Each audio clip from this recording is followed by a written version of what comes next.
Le message de la divine miséricorde que Jésus a transmis par Sainte Sœur Faustine est porté aujourd'hui dans le monde par le mouvement apostolique de la divine miséricorde. Ici, au sanctuaire de la divine miséricorde à Łagiewniki, se trouve le siège de l'association des apôtres de la divine miséricorde Faustinum. Cette association s'inscrit dans l'œuvre de la nouvelle congrégation de Sœur Faustine. Elle continue son charisme en servant le monde et en proclamant au monde la divine miséricorde. Tout le monde peut appartenir à cette association, prêtres, personnes consacrées, religieuses, laïcs de différents âges, de différentes professions. Tous ceux qui découvrent en eux le charisme de Sœur Faustine. Ils veulent accomplir pour la divine miséricorde ce à quoi Sœur Faustine a consacré sa vie. L'association est également et avant tout une école des apôtres de la miséricorde divine. Elle est l'unique association au monde qui donne une formation des apôtres de la miséricorde en plusieurs langues. Les adhérents apprennent à connaître le mystère de la miséricorde divine en le découvrant dans l'histoire de la rédemption, mais également dans leur propre vie, en le contemplant au quotidien dans les événements de tous les jours. Ils apprennent à répondre à ce mystère par une attitude de confiance envers Dieu et la pratique de la miséricorde envers les personnes que Dieu met sur leur route. Je suis apôtre de la divine miséricorde. Un jour dans ma vie, je suis tombé. J'étais alcoolique et drogué. À cause de ma maladie, beaucoup de personnes ont souffert. Parce que j'ai connu la miséricorde divine et grâce à la prière, j'ai décidé de changer de vie. J'ai reconnu ce qu'était ma vie et j'ai commencé à changer. Actuellement, je voudrais aider les autres, leur donner l'espoir qu'on peut s'en sortir. Il faut seulement accueillir plus d'humilité et demander à Dieu de l'aide. Lorsqu'on lui demande, on obtient tout. Il y a 7 ans, je suis arrivé à l'association des apôtres de la divine miséricorde, Faustinum. Déjà au début de la 2e année de formation, j'ai senti un grand désir de servir mon prochain. J'ai trouvé ma vocation dans les services auprès des malades, des agonisants. J'ai travaillé pendant 3 ans dans l'hospice de Saint-Lazare en tant que bénévole. Au bout de ces 3 ans, un autre désir est arrivé. Porter cette aide dans les maisons des malades. Avec quelques personnes, nous avons réalisé qu'on pourrait organiser une telle aide auprès de la paroisse en créant un hospice à domicile.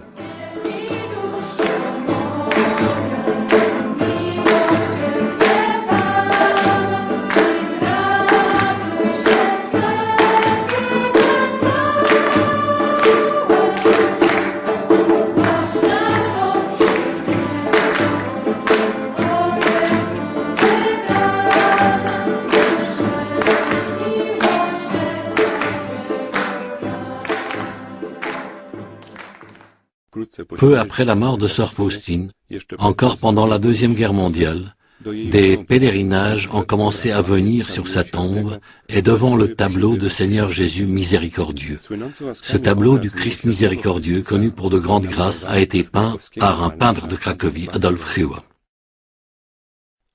La sortie de l'encyclique Dives in Misericordia du Saint-Père Jean-Paul II, la béatification, ensuite la canonisation de Sœur Faustine Kowalska ont été des événements importants dans le développement du culte de la divine miséricorde.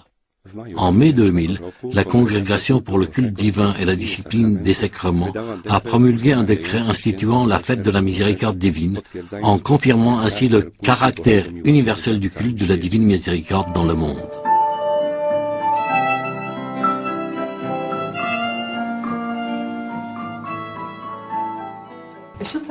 Sœur Faustine a écrit dans le petit journal que sa mission ne finirait pas avec sa mort, mais qu'elle ne ferait que commencer. Et en effet, il en a été ainsi. Aujourd'hui, il n'y a probablement pas de pays où il n'y ait pas de tableau de Jésus miséricordieux. Le chapelet à la miséricorde divine est récité même dans les dialectes africains. C'est la prière la plus connue à la miséricorde divine. La fête de la miséricorde a été inscrite au calendrier liturgique de l'Église universelle et la prière au moment de l'agonie de Jésus sur la croix, appelée l'heure de la miséricorde, gagne de plus en plus d'audience. Le Saint-Père Jean-Paul II, au moment de la canonisation de Sœur Faustine, a transmis le message de la miséricorde au monde entier pour le 3e millénaire de la foi. Le Saint-Père, quand il est venu à Łagiewnicki, avant de confier le monde à la miséricorde divine, a dit qu'il désirait que ce message atteigne tous les habitants de la terre et remplisse leur cœur d'espérance, car ce n'est que dans la miséricorde de Dieu que le monde trouvera la paix et l'homme le bonheur.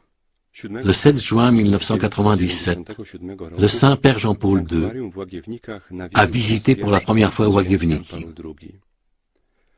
Le pape polonais a prié devant l'image miraculeuse de Jésus miséricordieux et devant les reliques de la bienheureuse sœur Faustine.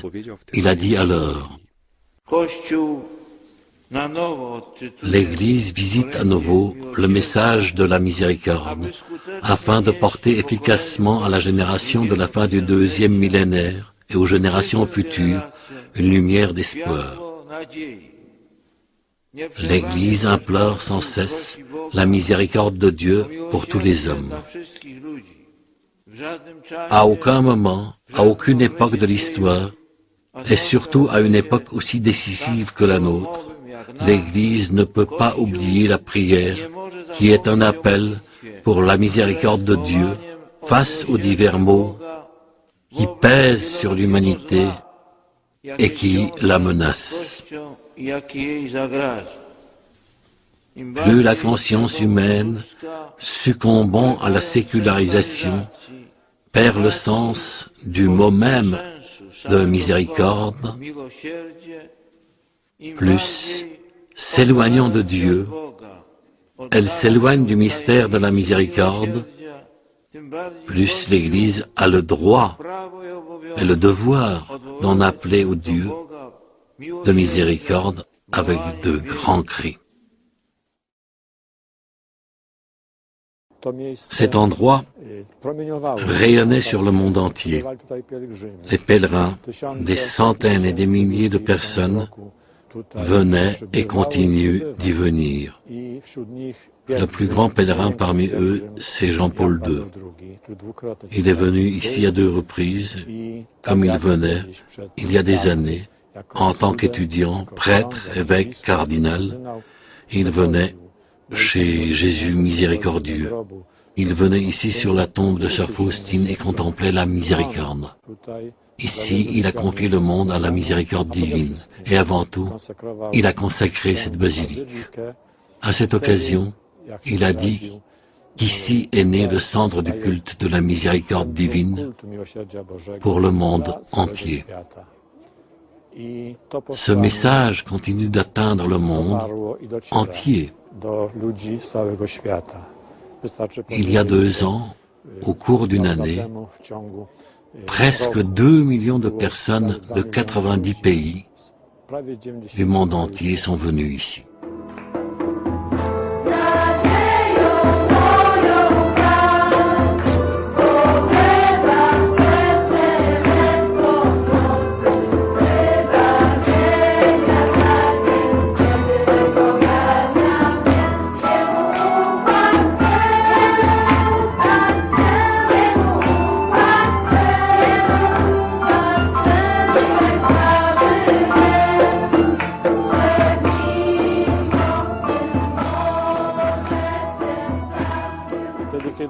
J'avais un travail très intéressant. J'étais très bien rémunéré. À l'époque, cela représentait beaucoup d'argent. Malgré tout, ma vie s'effondrait, ma famille s'effondrait. Dans cette situation, un dimanche, j'ai décidé d'aller à l'église. Quelque chose m'a poussé à y aller. Je suis resté agenouillé pendant 20, peut-être 30 minutes. Je ne suis pas capable de le dire. Je sais que je suis resté agenouillé pendant longtemps devant ce tableau. Je ne disais rien. Je savais qu'il se passait quelque chose en moi, mais je ne savais pas très bien ce que c'était. J'ai acheté un petit livret rouge. Jésus, j'ai confiance en toi, dans lequel il y avait des extraits du petit journal de sœur Faustine. Je suis plus généreux envers les pécheurs. Les pécheurs ont la priorité sur ma miséricorde. Ces paroles m'ont beaucoup touché. J'avais 20 mètres à faire pour prendre le bus, mais je n'étais pas capable d'y monter. Quelque chose se passait en moi, mais à l'époque, je ne savais pas très bien ce que c'était. Plus tard, j'ai commencé à fréquenter l'église régulièrement. J'ai cherché différentes prières pour les apprendre. Ensuite, j'ai désiré me réconcilier avec Dieu, après plusieurs années. Lorsque tu reconnais devant Dieu que tu es faible, que tu ne t'aimes pas, que tu as beaucoup de problèmes, lorsque tu lis beaucoup de témoignages, lorsque tu regardes ce tableau de la miséricorde et fais l'expérience de son amour à travers d'autres personnes, tu commences à ressentir que tu es aimé gratuitement. C'est difficile de se l'imaginer, mais cela guérit et change tellement la vie que l'homme devient capable de sourire aux autres et de les aimer. Quelques années auparavant, je menais une vie insouciante. Ma copine me parlait beaucoup de la miséricorde divine. Elle m'expliquait que le Seigneur Jésus m'aime et me pardonne mes péchés. J'ai entendu parler de cet attribut de Dieu également à l'Église. Un jour, j'ai reçu une grande grâce de Jésus miséricordieux et je me suis converti. J'ai changé de vie. Je me suis pardonné et j'ai pardonné à tous ceux qui m'ont fait du tort. Aujourd'hui, je suis heureux et je vais souvent au sanctuaire de la Divine Miséricorde pour prier devant le tableau de Jésus, pour le remercier pour tout ce que j'ai reçu de lui et lui demander les grâces dont j'ai besoin. Depuis 14 ans, je visite les prisons. Les prisonniers sont capables d'écouter durant des heures quand on leur parle de l'amour et de la miséricorde divine. Et ils reçoivent une certaine connaissance de la miséricorde divine car il est important de leur donner une bouée de sauvetage sur laquelle se trouve l'inscription « Miséricorde divine » ou « Jésus, j'ai confiance en toi ». Il faut qu'un tel homme ait cette bouée lorsqu'il sortira de prison, soit dans 1 ou 3 ans, soit 5 minutes avant de mourir. On attrape une bouée de sauvetage lorsque le bateau coule. Cela est pour moi le plus important, de leur donner une bouée de sauvetage avec l'inscription « Jésus, j'ai confiance en toi » pour qu'ils puissent l'attraper.